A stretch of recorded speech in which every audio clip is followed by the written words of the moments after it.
தாங்கள் சிரத்தை விடுத்து என் விண்ணப்பத்திற்கு விசாரிக்க வேண்டும்.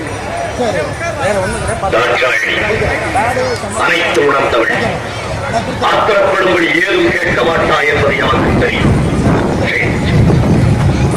பிள்ளைகள் வளர்ந்து ஆளாகிவிட்டால் பெற்றோர்களுக்கு கட்டுப்பட்டவர்கள் தான். ஆண் பிள்ளையாக இருந்தால் அந்திய காலம் வரை பெற்றோருக்கு கட்டுப்பட்டவன்.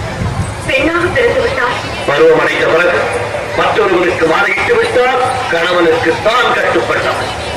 மற்றொருவருக்கு மாறிவிட்டது பெற்றவர்களை அந்த பெண் மறந்துவிட வேண்டியதுதான். சுற்றி வளைத்து நீ எங்கு வருகிறாய் என்று எமக்கு புரிகிறது. சுருக்கமாக சொல். சுவாமி, கோபப்பட்டு விடாதீர்கள்.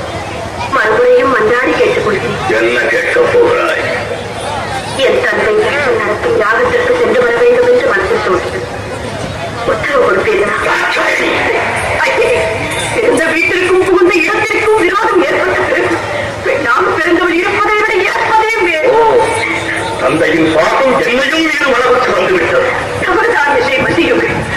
சென்று வர உத்தரவிடுங்கள். விதி உன்னிடமும் விளையாடுகிறோம். சரி,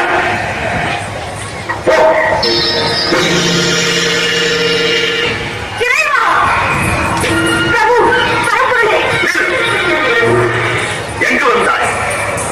எதற்காக வந்தாய்? எந்த முகத்தோடு என்னை பார்க்க வந்தாய்? என்னை மன்னித்து விடுங்கள். பெண்புத்தி பின்புத்தி என்ற சொல்லுக்கு இலக்கணம் கண்டுவிட்டேன். பாசத்திற்காக சென்று பலனை அனுபவித்து விட்டேன்.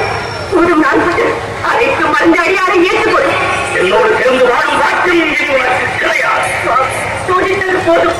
இனி வேசையை என்னால் காண முடியாது. ஏற்றுக்கொள்ளும். சக்தி இளமை மறந்து தச்சன் நகர்ந்த வாதத்தால் கவல் செய்து விட்டாய்.